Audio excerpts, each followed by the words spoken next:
une divergence d'opinion concernant la première personne à parler la langue arabe. Il est rapporté de Kabi al-Abar que la première personne à écrire en arabe, en syriaque et dans toutes les autres langues fut Adam, que la paix soit sur lui. Il est également rapporté du prophète, que la paix soit sur lui, qu'il a dit. La première personne à avoir ouvert la langue en clair. L'arabe était Ismaïl quand il avait 10 ans. Après qu'Allah Tout-Puissant ait enseigné à Adam tous les noms et les ait présentés aux anges. Ils disent, tu es exalté.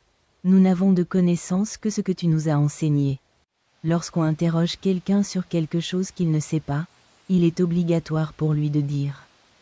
Allah sait le mieux, et je ne sais pas, en suivant l'exemple des anges, des prophètes et des savants pieux.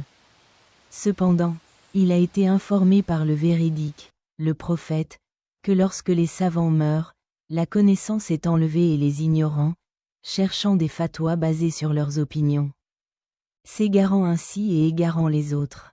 Dans un récit authentique d'Ibn Umar, un homme a demandé au messager d'Allah, que la paix soit sur lui, quels sont les pires endroits?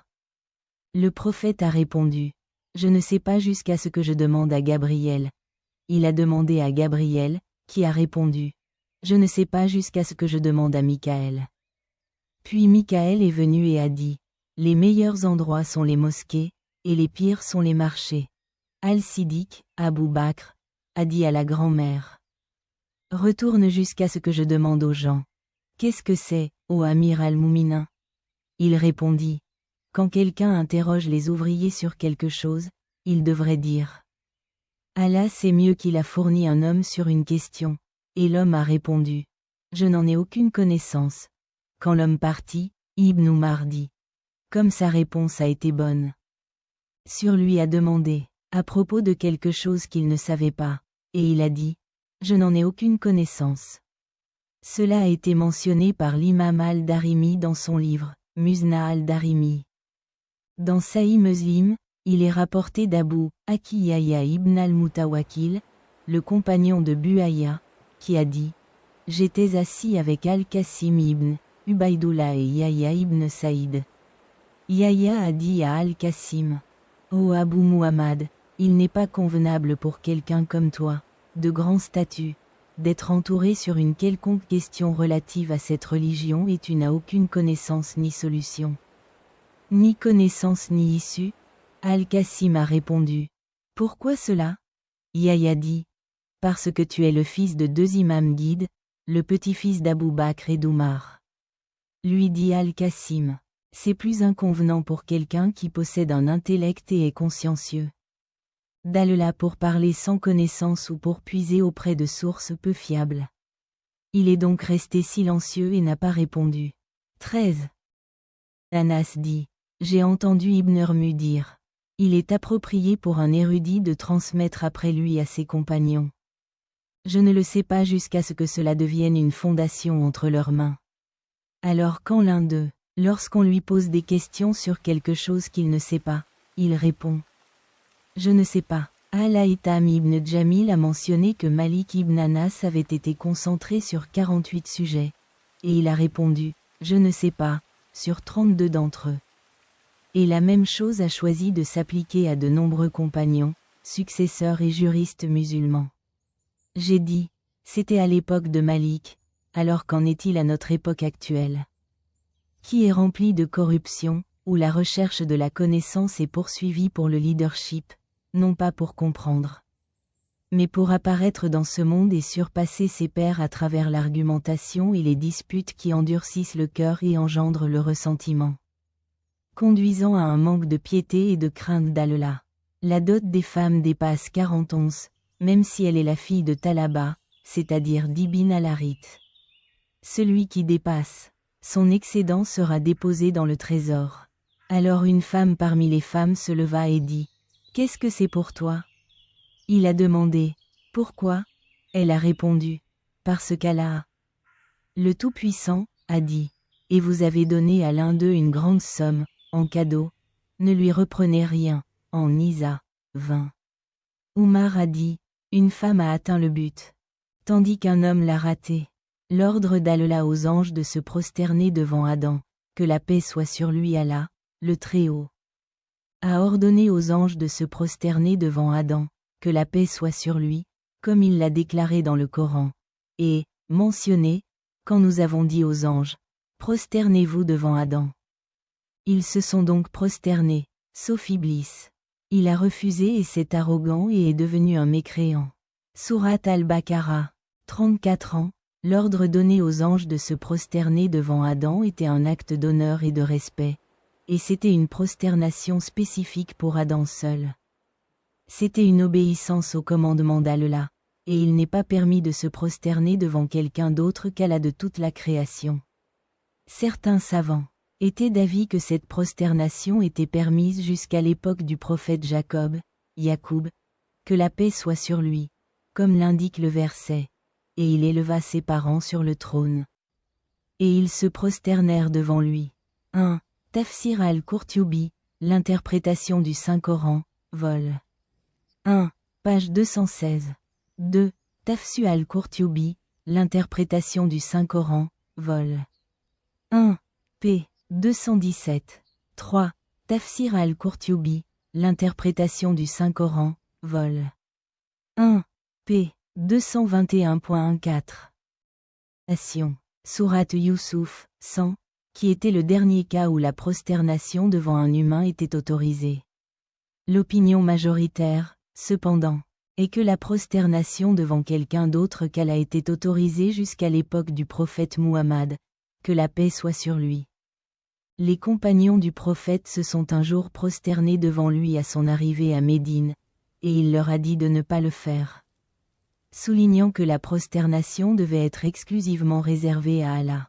Il est rapporté par Ibn Majah dans son Sunan qu'Abu Waqid al-Laythi a dit: lorsque Mu'adh bin Jabal est venu de Cham, grande Syrie, il s'est prosterné devant le messager d'Allah. Le messager d'Allah a dit: qu'est-ce que c'est? Prosterner devant quelqu'un d'autre qu'Allah, j'aurais ordonné aux femmes de se prosterner devant leur mari. Quant à Iblé, il refuse de se prosterner devant Adam par arrogance, pensant qu'il était supérieur à Adam. Cette arrogance est condamnée par le prophète Mahomet, que la paix soit sur lui, qui a dit: celui qui a dans le cœur le poids d'un grain de moutarde de l'arrogance n'entrera pas au paradis. Et dans un autre récit, un homme dit: en effet, un homme devrait porter de beaux vêtements et de belles chaussures. Il dit: en vérité, Allah est beau et il aime la beauté. L'arrogance signifie rejeter la vérité et mépriser les gens. Sahih Muslim, Iblé a ouvertement démontré son arrogance en disant: je suis meilleur que lui. Tu m'as créé à partir du feu et tu l'as créé à partir d'argile. Sourate Sad, 76. Iblé vient des djinns. L'imam al-Alouzi a déclaré que son origine, Iblé, était d'origine djinn. Et cela ressort clairement du fait qu'il n'est pas parmi les anges. Oui, il était avec eux et comptait parmi eux. Ibn Jarir a rapporté de Sad ibn Massu, qui a dit: les anges combattaient les djinns, et Iblé fut capturé comme prisonnier alors qu'il était encore jeune. Il était donc avec les anges, et adoré en se prosternant avec eux. C'est l'opinion de nombreux chercheurs. Al-Hassan, tel que rapporté par Ibn Mandir et Ibn Abi Hatim, a dit: Allah a combattu un groupe de personnes qui prétendaient qu'Iblé appartenait aux anges, alors qu'Allah a dit: il était du groupe des djinns. Ceci est également mentionné par Ibn Jarir et Ibn al-Anbari dans leurs livres, et par Abu Ash-Sheikh dans Al-Azama, qu'il a dit: Iblé n'est jamais venu des anges. Même pour un clin d'œil. En effet, il est à l'origine des djinns, tout comme Adam, que la paix soit sur lui, est à l'origine de l'humanité. Cela indique qu'il n'y avait pas de djinn avant lui. Tout comme il n'y avait pas d'humain avant Adam, que la paix soit sur lui. L'opinion la plus proche d'être correcte est qu'il était d'un djinn, mais qu'il y avait une tribu de djinns avant lui. Et ils ont péri, et il n'y a eu aucune descendance à part lui. Ainsi, tous les djinns et les démons d'aujourd'hui sont issus de sa descendance. Ceci est similaire à la façon dont le prophète Noé, que la paix soit sur lui, traite les humains, comme on le sait communément. On dit aussi qu'il appartenait à la fois aux anges et aux djinns, d'une tribu particulière. Ceci est mentionné par Ibn Jarir et Al-Bayhaqi dans Shu'ab al-Iman, rapporteur d'Ibn Abbas. Dans un autre récit de lui, qu'Al-Agré, il est mentionné qu'Iblé faisait partie des anges les plus saints et de la tribu la plus honorée d'entre eux. Il était le gardien des jardins et avait autorité sur les ciels et la terre.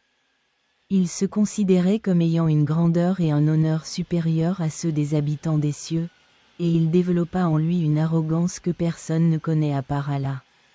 Ainsi, lorsque l'ordre de se prosterner fut donné, son arrogance, qui était cachée en lui, se manifeste. Allah l'a maudit le jour de la résurrection. Hadith sur Iblé, Satan. Abu Huraïra, qu'Allah l'agrée, rapporte que le messager d'Allah, que la paix soit sur lui, a dit: quand l'un de vous s'endort, Satan fait 3 nœuds à l'arrière de sa tête, frappant chaque nœud et disant: vous avez une longue nuit devant vous, alors dormez.